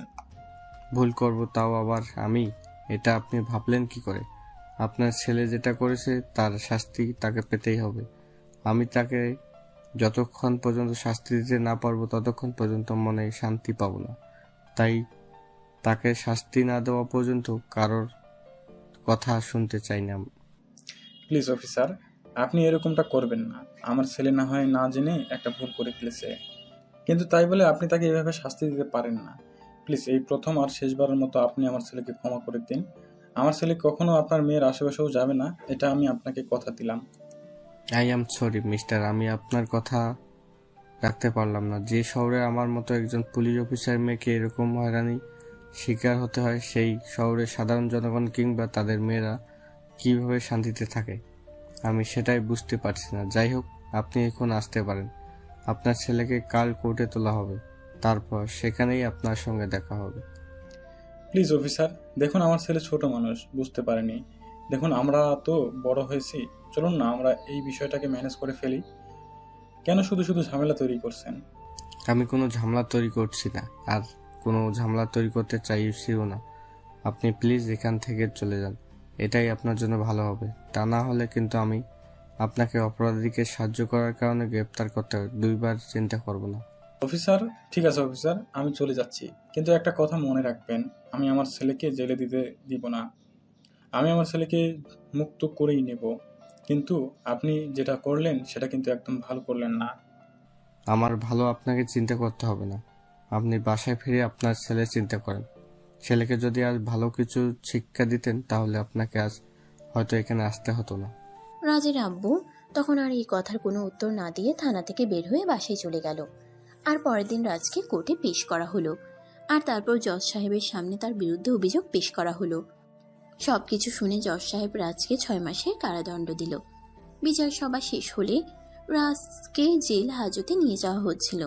তখনই রাজের আব্বু তার সামনে এসে দাঁড়ালো। রাজ তখন তার আব্বুকে জড়িয়ে ধরে কাঁদতে কাঁদতে বলল, আব্বু, এটা তুমি কি করলে? তুমি আমাকে বাঁচাতে পারলে না? আমাকে এখন জেল হাজতে যেতে হবে, জেলের ঘানি টানতে হবে। এখন আমাকে দোষ দিচ্ছিস কেন? তুই তো নিজেই নিজের পায়ে কুড়ুল মেরেছিস। তাহলে আমাকে কেন কথা শোনাচ্ছিস? তুই কেন ইচ্ছে করে ওই পুলিশ অফিসারের মেয়ের সঙ্গে এরকম করতে গেলি? তুই যদি এরকম না করতি তাহলে তো আর এটা হতো না। তুমি তো আমাকে বলে দিয়েছো আমাকে আমার ইচ্ছা মতো চলতে, তাহলে আমি কোথায় দোষ করলাম সেটাই আমাকে বলো। এই মেয়েটার ওপর অনেকদিন ধরেই আমার চোখ পড়েছিল, কিন্তু মেয়েটার সঙ্গে প্রতিদিন একটা ছেলে ভার্সিটিতে আসতো, তার জন্যই মেয়েটার সঙ্গে কথা বলার সুযোগ উঠেনি। গতকাল মেয়েটা একা একা ভার্সিটিতে আসে, তাই আমি একটু চান্স নেওয়ার চেষ্টা করি, কিন্তু তারপরেই আমার সঙ্গে এরকমটা হয়ে গেল। যা হওয়ার তা তো হয়েই গেছে, এখন তো আর কিছুই করার নেই। এখন আফসোস করে কোনো লাভ নেই। এখন তোমাকে আগামী 6 মাস জেলেই থাকতে হবে। তারপর তুমি কোনো চিন্তা করো না, আমি আমার সাধ্যমতো চেষ্টা করব তোমাকে জামিনে মুক্ত করে আনার জন্য। এরপর রাজ আর তার আব্বুকে কোনো কথা বলার সুযোগই না দিয়ে পুলিশ রাজকে নিয়ে জেল হাজতে চলে গেল। অপরদিকে পরের দিন থেকেই রিহা আর হৃদয়ের ভার্সিটির এক্সাম।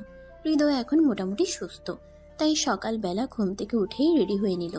অপরদিকে রিহা অনেকক্ষণ ধরেই রেডি হয়ে ড্রয়িং রুমে বসে অপেক্ষা করছিল। হৃদয়ও ততক্ষণে ড্রয়িং রুমে আসলো, আর এটা দেখে রিহা বলতে লাগলো, আরে তোমার এতক্ষণে আসার সময় হলো? আমি সেই কখন থেকে বসে বসে তোমার জন্য অপেক্ষা করছি। পরীক্ষা শুরু হওয়ার আর মাত্র আধা ঘন্টা সময় বাকি আছে। আমরা কি এই সময়ের মধ্যে ভার্সিটিতে পৌঁছাতে পারবো? আরে বাবা, তুমি কোনো চিন্তা করো না, আমরা এই সময়ের মধ্যেই ভার্সিটিতে পৌঁছে যাব। চিন্তার কোনো কারণ নেই। এখন চলো তো। এই বলে হৃদয় আর রিহা দুজনে বাসা থেকে বের হয়ে যায়, আর তারপর সোজা ভার্সিটি। এরপর দেখতে দেখতে তাদের পরীক্ষা শেষ হয়ে গেল। ইতিমধ্যে তাদেরকে 15 দিনের ছুটি দেওয়া হয়েছে। রিহা বাসায় এসেই তার আম্মুকে উদ্দেশ্য করে বলতে লাগলো, আম্মু ভার্সিটি থেকে 15 দিনের ছুটি দিয়েছে।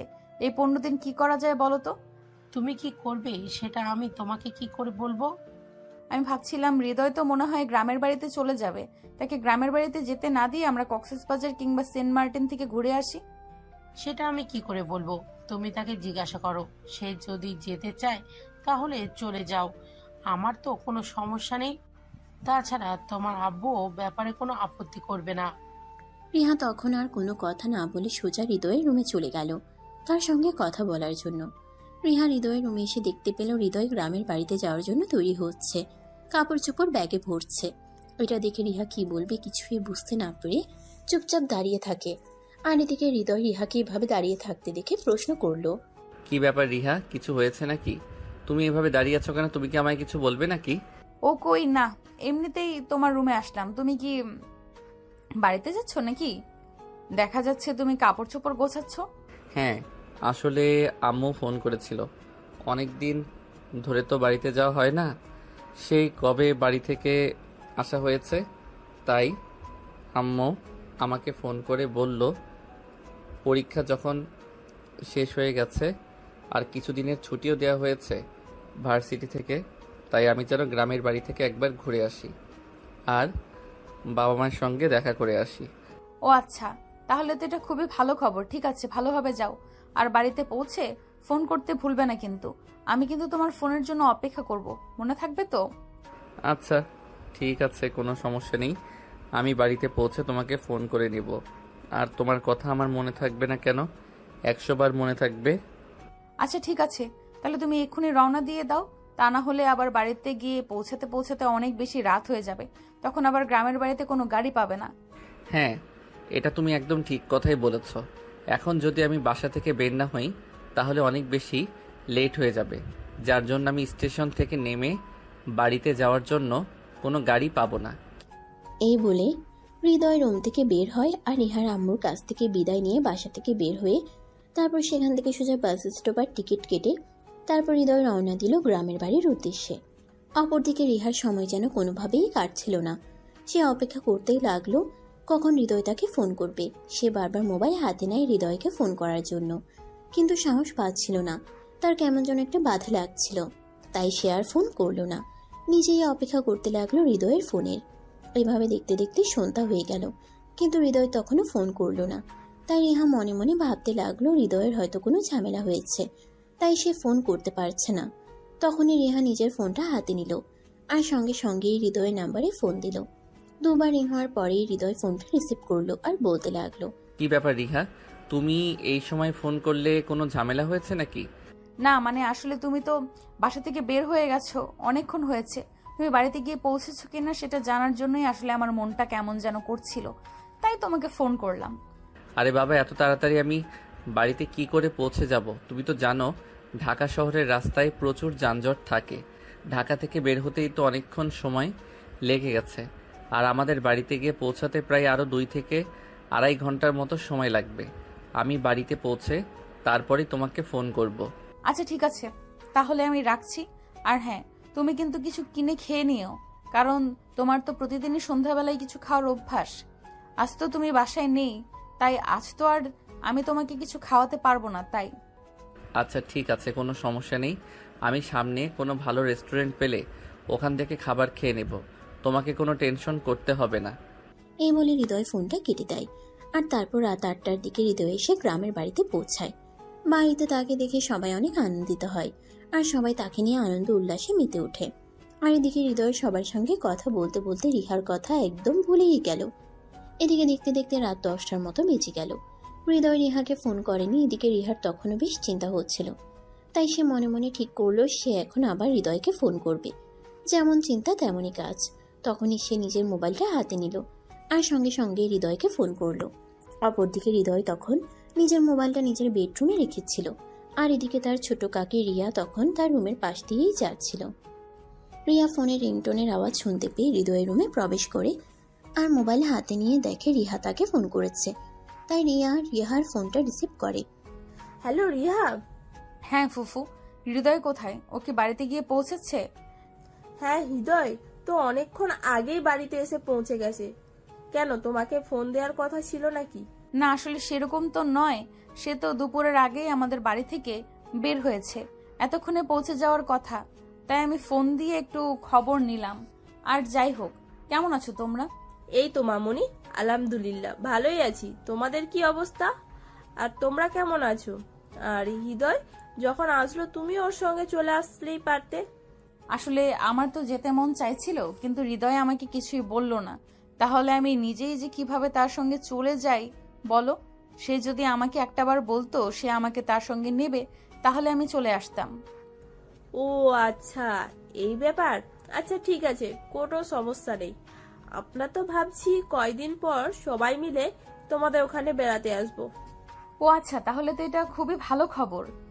তাহলে অনেক আনন্দ হবে। আচ্ছা ফুফু, এখন তাহলে রাখি, আমার একটু কাজ আছে, আমি একটু কাজ করব। এই বলে রিহা ফোনটা কেটে দেয়।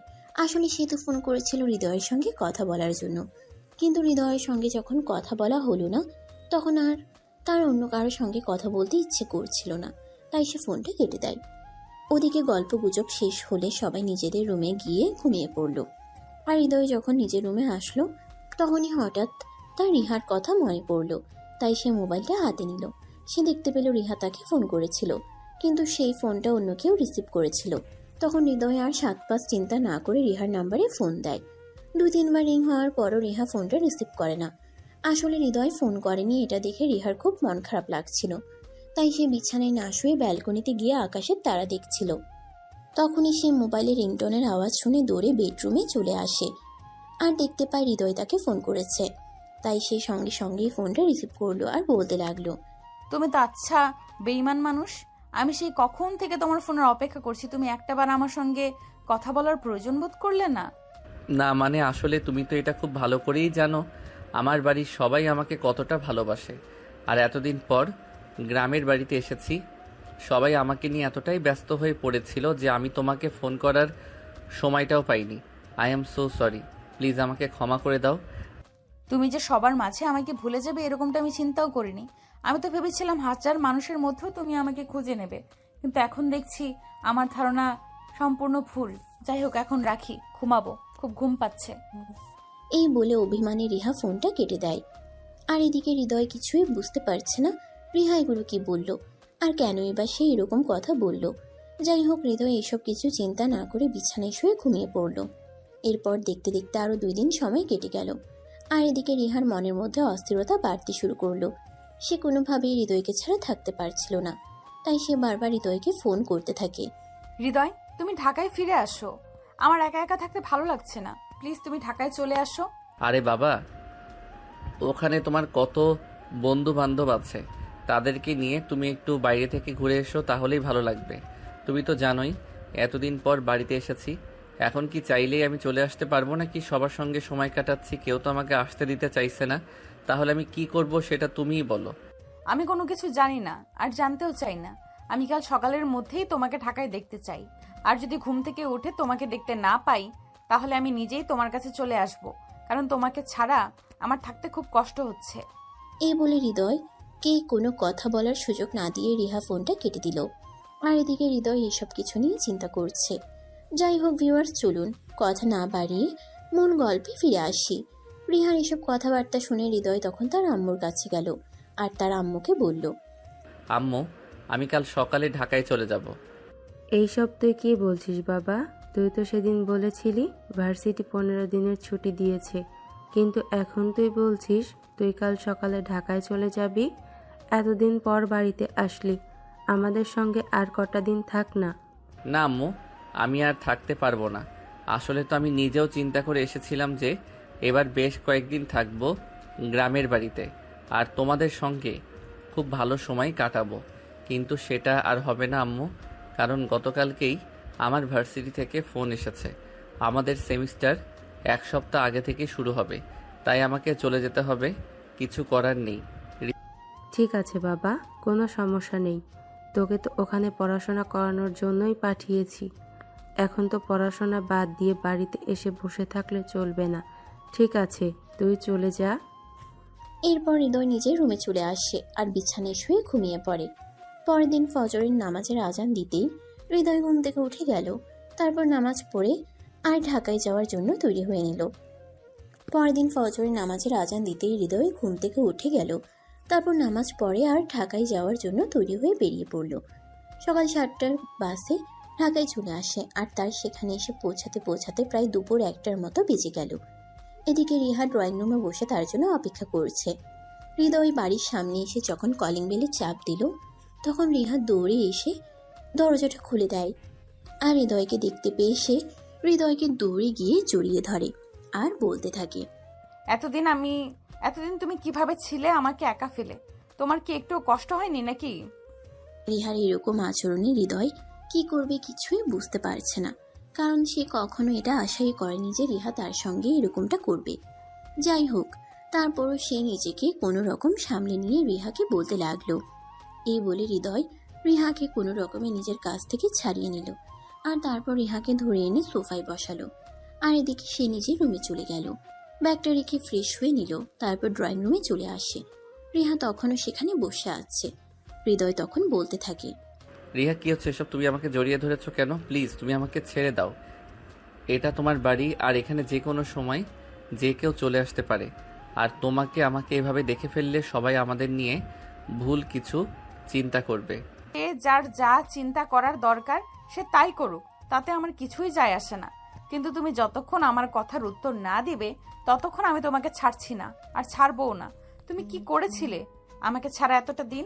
প্লিজ রিহা, তুমি আমাকে ছাড়ো, আর তারপর আমি তোমার সকল প্রশ্নের উত্তর দিচ্ছি। কিন্তু এখন আর তুমি আমাকে এভাবে জড়িয়ে ধরে রেখো না। প্লিজ ছাড়ো আমাকে। আচ্ছা রিহা, তোমার কি হয়েছে বলো? তোমার কি মাথায় কোনো সমস্যা হয়েছে নাকি? এই একদম ফালতু কথা বলবে না। একদম তুমি আমাকে পাগল প্রমাণ করার চেষ্টাও করবে না। আমি সম্পূর্ণ ঠিক আছি, আমার মাথায় কোনো সমস্যা হয়নি। কিন্তু আমি তোমার কথা বিশ্বাস করতে পারছি না। আমার মনে হয় তোমার মাথায় কোনো সমস্যা হয়েছে, যার কারণে তুমি এরকম পাগলের মতো আচরণ করছো। আচ্ছা ঠিক আছে, বাদ দাও। এখন তুমি আমাকে এটা বলো যে আমি বাড়িতে ঢোকার সঙ্গে সঙ্গে তুমি আমাকে জড়িয়ে ধরলে কেন? জানি না, আর জানলেও সেটার কৈফিয়ত আমি তোমাকে দিতে পারবো না। আমার ইচ্ছে হয়েছিল তাই আমি তোমাকে জড়িয়ে ধরেছি। তাই বলে কি এটার জন্য আমাকে তোমার কাছে কৈফিয়ত দিতে হবে নাকি? তোমার কাছে কৈফিয়ত চাওয়ার সাহস আমার নেই। যাই হোক, বাদ দাও এই কথা। আঙ্কেল আন্টি কোথায়? তাদেরকে দেখছি না কেন? আসলে আব্বু আম্মুকে নিয়ে ওনার এক বন্ধুর বাসায় দাওয়াতে গেছেন। আজকে বাড়িতে কেউ নেই আর আব্বু আম্মুও ফিরে আসবে না। আজ শুধু বাড়িতে তুমি আর আমি। তাই তো তোমাকে বললাম তাড়াতাড়ি ঢাকায় চলে আসার জন্য। রিহা, এসব তুমি কি বলছো? আমি তো কিছুই বুঝতে পারছি না। আসলে তোমার মাথায় কি চলছে সেটা আমাকে একটু বুঝিয়ে বলবে কি? সেটা আমি এখনই তোমাকে বুঝিয়ে বলার প্রয়োজন মনে করছি না। সময় হলে ঠিক বুঝতে পারবে। এখন নিজের রুমে যাও আর বিশ্রাম করো। আমি তোমার জন্য খাবার তৈরি করছি। তারপর দুজনে একসাথে দুপুরের খাবার খেয়ে নিব। হৃদয় তখন আর রিহার সঙ্গে কথা বাড়ালো না। সে কোনো কথা না বলে নিজের রুমে চলে গেল আর তারপর বিছানায় শুয়ে একটা লম্বা ঘুম দিল। ঘুম ভাঙল বিকেল 3:30টার দিকে রিহার ডাকে। রিহা এতক্ষণ সময় নিয়ে হৃদয় আর তার জন্য দুপুরের খাবার তৈরি করেছে আর সেটা টেবিলে সার্ভ করে তারপরে হৃদয়কে ঘুম থেকে ডেকে তুলতে গেছে। সে হৃদয়কে ঘুম থেকে ডেকে তুলে তারপর ডাইনিং টেবিলে নিয়ে আসে আর দুজনে একসঙ্গে বসে রাতের খাবার খেতে থাকে। খাওয়া শেষ হলে রিহা হৃদয়কে বলতে থাকে, তুমি তো আচ্ছা বেঈমান মানুষ। আমি তোমার জন্য এত কষ্ট করে রান্না করলাম, একবার অন্তত আমাকে ধন্যবাদ তো দিতে পারতে, সেটাও করলে না। যাই হোক, তাতে কোনো সমস্যা নেই, কিন্তু আমি এই প্রথমবার তোমার জন্য রান্না করতে গিয়েছি আর খাবার রান্না করেছি। খাবারটা কেমন হয়েছে সেটার অন্তত রিভিউ দেওয়ার প্রয়োজন ছিল, কিন্তু তুমি তো তার কোনো কিছুই করলে না। না মানে আসলে তুমি তো খুব ভালো করেই জানো আমি কখনোই বাহিরের খাবার খুব একটা খাই না, আর সকালবেলাও খুব সকালে বাড়ি থেকে বের হয়ে গেছি, তাই বাড়িতেও কোনো কিছু খাওয়া হয়নি। তাই পেটে প্রচণ্ড ক্ষুধা ছিল, তুমি খাবারটা সামনে এনে দিয়েছো আর আমি তখন গপ গপ করে খাবারটা খেয়ে নিয়েছি, তাই আমি তোমাকে রিভিউ জানাতে পারিনি। আই এম সো সরি, তবে তোমার রান্নাটা দারুণ হয়েছে। আচ্ছা ঠিক আছে, তাহলে খাবারটা শেষ করো। হৃদয় তখন কোনো কথা না বলে খাবার খেতে লাগলো আর এদিকে কিছুক্ষণের মধ্যেই তার খাওয়া শেষ হয়ে গেল। খাওয়া শেষ হলে সে নিজেও রুমে চলে গেল আর এদিকে রিহা খাবার খেয়ে তারপর সবকিছু গুছিয়ে উপরে চলে আসে। হৃদয় তখন নিজের বিছানায় শুয়ে শুয়ে বিশ্রাম নিচ্ছিল। তখনই রিহা তার রুমে এসে পৌঁছায়। হৃদয় সেটা লক্ষ্য করে আর রিহাকে বলে, হ্যাঁ রিহা বলো, কিছু বলবে নাকি? আচ্ছা, তুমি কি কখনো কাউকে ভালোবেসেছো? আই মিন প্রেম টেম করেছো? হঠাৎ তুমি এরকম প্রশ্ন কেন করছো?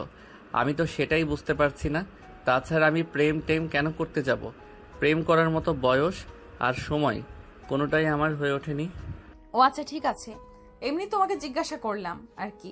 আচ্ছা ঠিক আছে, তুমি বিশ্রাম নাও, আমার একটু কাজ আছে, আমি আমার রুমে যাচ্ছি। সত্যি যদি হৃদয় তখনও প্রেম না করে থাকে, কাউকে ভালো না বেশি থাকে, তাহলে এটা তার জন্য খুবই সহজ হবে, কারণ সে মনে মনে হৃদয়কে খুব বেশি ভালোবেসে ফেলেছে। যদিও সে এটা তার ফ্যামিলি কিংবা হৃদয় কাউকেই প্রকাশ করে বলতে পারছে না, তবে সে অপেক্ষায় আছে সুযোগের জন্য। যখনই সে সুযোগ পাবে তখনই সে সবাইকে এটা জানিয়ে দেবে। মনে মনে অন্য একটা চিন্তাও করছে, যার কারণে সে হৃদয়কে আজকে ঢাকায় আসতে বলল। তো ভিউয়ার্স, চলুন রিহা মনে মনে কি চিন্তা করছে সেটাই জেনে নেওয়া যাক। রিহা বিছানায় শুয়ে মনে মনে ভাবতে লাগলো, বাড়িতে কেউ নেই, শুধু হৃদয় একাই রয়েছে, তাই হৃদয়কে আজ আমার মনের কথাটা বলা একটু সহজ হয়ে উঠবে। এটাই মনে মনে চিন্তা করছিল। আর এদিকে দেখতে দেখতে সন্ধ্যা ঘনিয়ে রাত হয়ে আসলো।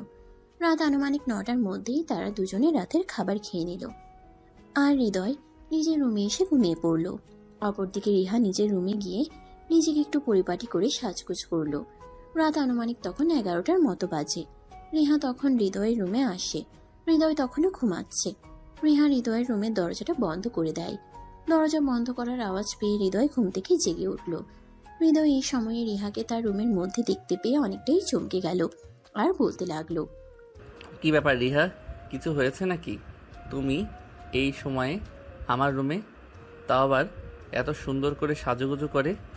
কেন এই রুমে আসা কি আমার জন্য নিষেধ আছে নাকি? আমি এই রুমে আসলেই বারবার তুমি আমাকে জিজ্ঞাসা করো আমি কেন এসেছি। না, এই রুমে আসা তোমার জন্য নিষেধ থাকতে যাবে কেন? এখন রাত 11টার বেশি বাজে, এখন তো তোমার ঘুমিয়ে যাওয়ার কথা। তাহলে তুমি আমার রুমে কি করছো? আমি তোমাকে কিছু বলতে চাই, আমার মনে হয় এটাই উপযুক্ত সময়, তাই আমি এখন তোমার সঙ্গে কথা বলতে এসেছি। রিহা, আসলে কি তুমি ঠিক আছো নাকি তোমার শরীর খারাপ আছে? আমি বুঝতে পারি না তুমি বারবার আমার সঙ্গে এইভাবে কেন কথা বলো। আমার কেন শরীর খারাপ থাকতে যাবে? আমি একদম ঠিক আছি আর আমার কোনো সমস্যা হয়নি। এই বলে রিহা কিছুক্ষণ চুপচাপ বসে রইল আর তারপরে আবার সে নিজেই থেকেই বলতে লাগল, হৃদয়, আমার মনে হয় আমি তোমাকে ভালোবেসে ফেলেছি। এবার আমি নিশ্চিত হলাম যে সত্যি সত্যি তোমার মাথায় সমস্যা হয়েছে, তা না হলে তুমি এমন পাগলের মতো কথা বলছো কি করে? আমি জানি না, যদি আমার এই সব কিছুই তোমার আমাকে পাগল মনে হয় তাহলে আমি পাগলই হয়ে গেছি। তবে আমি সত্যিই তোমাকে ভালোবেসে ফেলেছি হৃদয়। তোমাকে ছাড়া আমি কোনো কিছু কল্পনাও করতে পারছি না। তোমাকে ছাড়া আমি থাকতে পারছি না। প্রত্যেকটা নিঃশ্বাসে আমার তোমার কথা মনে পড়ে। আমি যেখানেই যাই, যা কিছুই করি না কেন, আমি তোমাকে কোনোভাবেই আমার মনের আঙ্গিনা থেকে সরাতে পারি না। শোনো, এখন না তোমার রঙিন বয়স, চোখে রঙিন চশমা পরে আছো তো তাই তোমার এরকম মনে হচ্ছে। যখন তোমার এই সময়টা কেটে যাবে তখন তুমি দেখবে সবটা ভুলে গেছো, আর তখন তোমার সব কিছু একদম ঠিক হয়ে যাবে। হৃদয়, আমার কোনো কিছুই ঠিক হবে না। আর আমি যা বলছি একদম সত্যি কথাই বলছি। আমি তোমায় সত্যিই ভালোবেসে ফেলেছি। এই বলে রিহা কিছুক্ষণ চুপচাপ বসে রইল, আর তারপরে আবার সে নিজের থেকেই বলতে শুরু করলো। এই কথা বলে রিহা হৃদয়ের দিকে এগোতে থাকে। এটা দেখে হৃদয় বলতে থাকে, আরে এসব তুমি কি করছো? তুমি আমার দিকে এভাবে এগিয়ে আসছো কেন? যেখানে আছো সেখানেই দাঁড়িয়ে যাও, আমার দিকে একদম এগোবে না বলে দিলাম। কিন্তু রিহা তার কোনো কথাই শুনছিল না। রিহা তার দিকে এগিয়ে চলল। অপরদিকে হৃদয় পিছাতে পিছাতে একদম দেয়ালে পিঠ ঠেকে গেল। সে আর পিছানোর কোনো সুযোগ পাচ্ছিল না। তখনই সে রিহাকে বলতে থাকে, রিহা, আমি তোমাকে শেষবারের মতো বলছি, যা করতে চলেছো তা কিন্তু একদম ভুল। তুমি যেখানে আছো সেখানে দাঁড়িয়ে যাও, উল্টাপাল্টা কোনো কিছু করার চিন্তা করো না। কিন্তু রিহা তার কোনো কথাই শুনল না। একদম হৃদয়ের কাছাকাছি চলে গেল। তখনই হৃদয় রিহাকে ধাক্কা দিয়ে নিজের থেকে সরিয়ে দিল আর বলতে লাগলো, রিহা প্লিজ, তুমি এখান থেকে চলে যাও। আমি চাই না তোমার সঙ্গে খারাপ আচরণ করতে, তাই তুমি তোমার সঙ্গে খারাপ আচরণ করতে বাধ্য করো না আমায়। কেন, আমি কি কোনো অপরাধ করেছি? আমি তো জানি ভালোবাসা কোনো অপরাধ নয়। আমি তো শুধু তোমাকে ভালোবেসেছি। তাহলে তুমি কেন এরকম করছো আমার সঙ্গে? ভালোবাসা কোনো অপরাধ নয়, তবে কোনো ভুল মানুষকে যদি ভালোবেসে ফেলা হয় তাহলে সেই ভালোবাসা সম্পূর্ণ অপরাধ। আমার বাবা মা আমাকে এখানে পড়াশোনা করানোর জন্য পাঠিয়েছে, আর তোমার বাবা মা আমাকে খুব বিশ্বাস আর ভরসা করেন বলেই তোমার মতো একটা যুবতী মেয়ে বাড়িতে থাকার পরেও আমাকে এখানে থাকার জন্য পারমিশন দিয়েছে। আর সেখানে তুমি কি করে ভাবলে আমি নিজেকে এরকম কিছু একটা সম্পর্কের সঙ্গে ইনভলভ করব? কেন নয়? কিসের কমতি আছে আমার মধ্যে? ভালোবাসা এবং সংসার করার জন্য একটা পরিপূর্ণ মেয়ে মানুষের প্রয়োজন। আমি কি একটা পরিপূর্ণ মেয়ে মানুষ নই? পরিপূর্ণতার উপরে যদি কোনো কিছু থাকে তাহলে তুমি সেটাই, কিন্তু তারপরেও তোমার সঙ্গে রিলেশন করা বা অন্য কিছু কোনোটাই আমার পক্ষে সম্ভব নয়, কারণ আমি বিশ্বাসের জায়গায় বিশ্বাসঘাতকতা করতে পারবো না। এরপর রিহাকে আর কোনো কথা বলার সুযোগ না দিয়ে হৃদয় রুম থেকে বের হয়ে চলে যায় ছাদে। এদিকে রিহাও তার পিছন পিছন বাড়ির ছাদে চলে আসলো। তখনই সে হৃদয়কে পিছন থেকে জড়িয়ে ধরে আর বলতে থাকে, ভালোবাসি তোমায় খুব বেশি। তোমাকে ছাড়া আমি বেঁচে থাকতে পারবো না। প্লিজ তুমি আমার সঙ্গে এরকম করো না। আমার ভালোবাসা গ্রহণ করো এবং আমাকে গ্রহণ করো। হৃদয় এই কথাগুলো আর নিতে পারছে না। সে কোনো রকমে রিহাকে নিজের থেকে ছাড়িয়ে নিল, আর তারপর ঠাস করে রিহার গালে একটা চর বসিয়ে দিয়ে বলতে লাগলো, চুপ করো বেয়াদব মেয়ে। তোমার বাবা মা কি তোমাকে এই শিক্ষা দিয়েছে নাকি? চুপচাপ এখান থেকে চলে যাও। বাবা মায়ের মান ইজ্জত ডুবানোর মতো কোনো কাজ করো না। সবে মাত্র তুমি অনার্স ফার্স্ট ইয়ারের পরীক্ষা দিয়েছ। তোমার বাবা মা কত ইচ্ছে আর স্বপ্ন নিয়ে তোমাকে পড়াশোনা করাচ্ছে, এসব করার জন্য নাকি? দেখো, আমার বাবা মায়ের ইচ্ছা অনিচ্ছার সঙ্গে তো আমার ইচ্ছা অনিচ্ছার কোনো সম্পর্ক নেই। তাহলে তুমি কেন শুধু শুধু এই সবের মধ্যে অন্য কথাটা টেনে আনছো? তোমার সঙ্গে এসব ব্যাপারে কোনো কথা বলার ইচ্ছেই আমার নেই। আর আমার সবচাইতে বড় ভুল হয়েছে আজ ঢাকায় ফিরে আসা। আজ যদি আমি এখানে ফিরে না আসতাম তাহলে হয়তো এরকম কিছুই ঘটতো না। এই কথা বলার পর হৃদয় সেখান থেকে সোজা রুমে চলে আসলো আর দরজা লাগিয়ে ঘুমিয়ে পড়ল। অপরদিকে রিহা অনেকক্ষণ হৃদয়ের রুমের দরজায় নক করলো, কিন্তু হৃদয় দরজা খুলে না। তাই রিহা নিজের রুমে চলে গেল। সেদিন বিকেল বেলায় রিহার আব্বু আম্মু বাড়িতে চলে আসে। আর রিহার আব্বু যখন বাড়িতে আসলো, রিহা তখন কান্না করতে করতে তার আব্বুর রুমে চলে গেল। আর তারপর তার আব্বুকে বলল, আব্বু, আমার সঙ্গে খুব খারাপ কিছু হয়ে গেছে। তোমরা বাড়িতে ছিলে না, সেই সুযোগে আমার সঙ্গে এরকমটা হবে এটা আমি কোনোদিনও কল্পনাও করতে পারিনি। এসব তুমি কি বলছো? আমি তো কিছুই বুঝতে পারছি না। কি হয়েছে তুমি আমাকে খুলে বলো, তা না হলে আমি বুঝবো কি করে। আব্বু, কাল রাতে তোমরা বাড়িতে থাকবে না এটা হৃদয় জানতে পেরেছিল, তাই সে কাল আমাদের বাসায় আসে। আর তারপর যা হয়েছে তা আমি তোমাকে আর মুখে বলতে পারবো না। যাকে কিনা বিশ্বাস করে আমার বাড়িতে আমি জায়গা দিলাম, আর সেই কিনা আমার বিশ্বাসের ঘরে চুরি করলো। ঠিক আছে, তুমি এক্ষুনি হৃদয়কে আমার কাছে ডেকে পাঠাও। এদিকে হৃদয় নিজের রুমে শুয়ে শুয়ে তখনও ঘুমাচ্ছিল। রিহা তখন হৃদয়ের রুমে দরজায় নক করলো আর বলতে লাগলো, এই হৃদয়, কি হলো? তুমি কি এখনো ঘুমাচ্ছ? কেন? আবু বাড়িতে এসেছে, তোমাকে ডাকছে, তাড়াতাড়ি নিচে চলো। আচ্ছা ঠিক আছে, তুমি যাও, আমি 2 মিনিট পরে আসছি। রিহা তখন চলে গেল। আর এদিকে হৃদয় বিছানা থেকে নেমে হাত মুখ ধুয়ে তারপর নিচে আসলো। রিহার আব্বুকে দেখে বলতে লাগলো, আসসালামু আলাইকুম আঙ্কেল, কেমন আছেন আপনি? আর বাসায় কখন আসলেন? চুপ কর বেয়াদব মার্কা ছেলে, তোকে আমি বিশ্বাস করে আমার বাড়িতে থাকতে দিয়েছিলাম, আর তুই কিনা আমার সঙ্গে এত বড় বিশ্বাসঘাতকতা করলি। তুই আজকে এই মুহূর্তে আমার বাড়ি থেকে বের হয়ে যাবি। আমি তোকে এখানে আর এক মুহূর্ত দেখতে চাই না। রিহার আব্বুর কথা শুনে হৃদয় অনেকটাই চমকে গেল। সে বুঝতে পারলো না রিহার আব্বু এসব কি বলছে। তখন সে রিহার আব্বুকে বলতে লাগলো, কি হয়েছে আঙ্কেল? আমি তো কিছুই বুঝতে পারছি না। আপনি আমার সঙ্গে এরকম আচরণ কেন করছেন? আপনি তো কখনোই আমার সঙ্গে রাগ করে একটা কথাও বলেন না, তাহলে আজ এভাবে কথা বলার কারণটা কি? এখন নেকা সাজা হচ্ছে।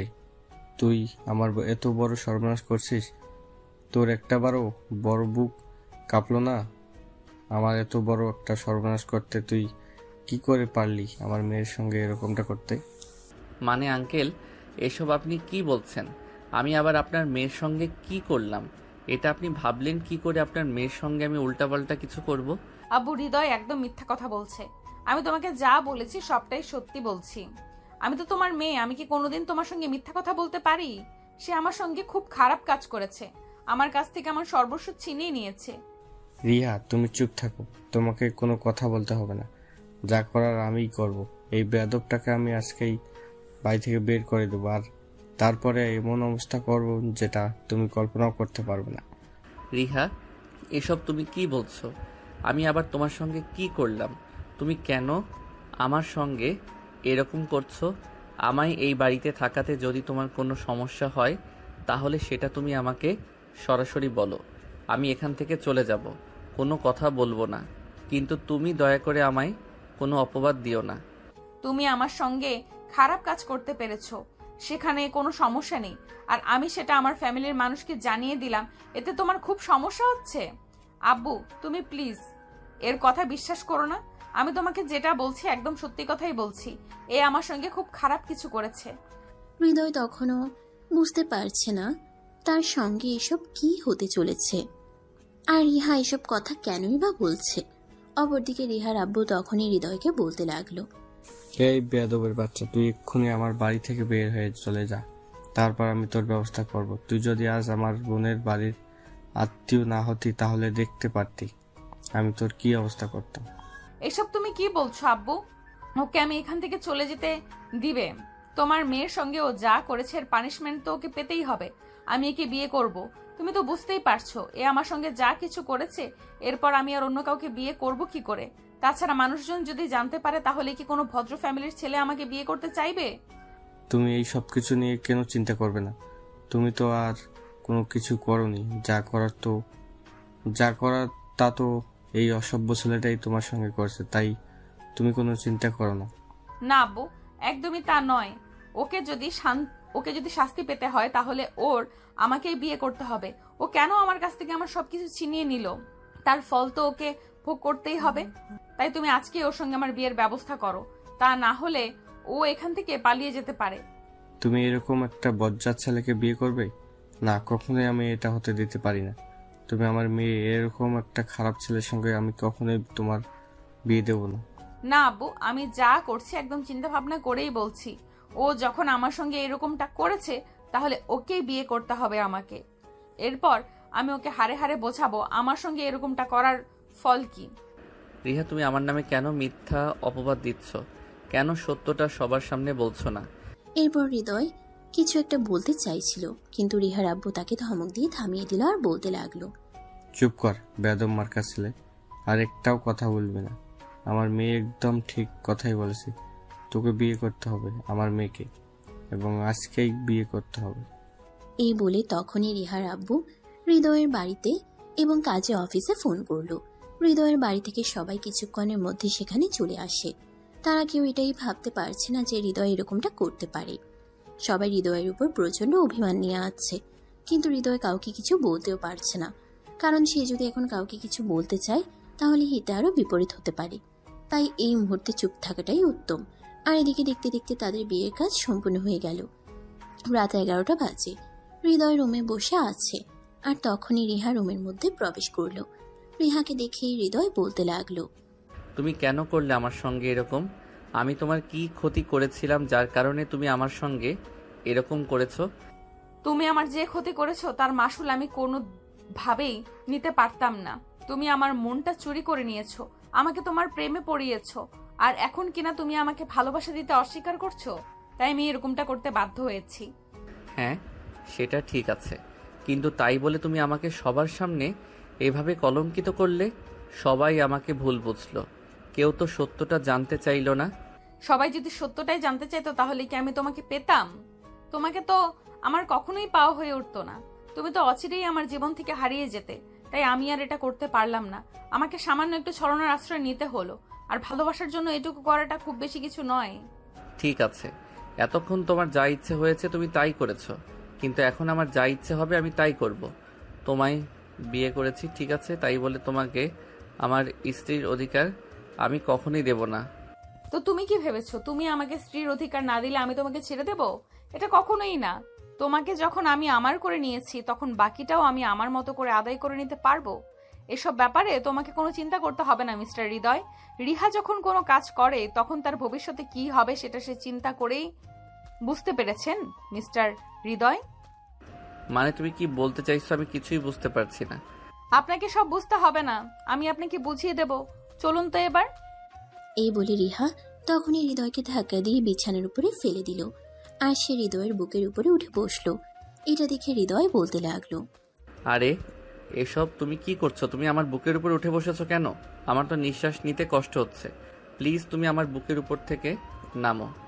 না মিস্টার হৃদয়, এটা আর কখনো হবে না। আপনি তো বলেছেন আপনি আমাকে অধিকার দেবেন না, তাই আমার অধিকার আমি নিজেই আদায় করে নেব। এরপর রিহা হৃদয়কে আর কোনো কথা বলার সুযোগ না দিয়েই তার ঠোঁট দুটো নিজের দখলে নিয়ে নিল, আর ইচ্ছে মতো কিস করতে লাগলো। এভাবেই শুরু হলো তাদের দুষ্টু মিষ্টি একটা প্রেমের গল্প।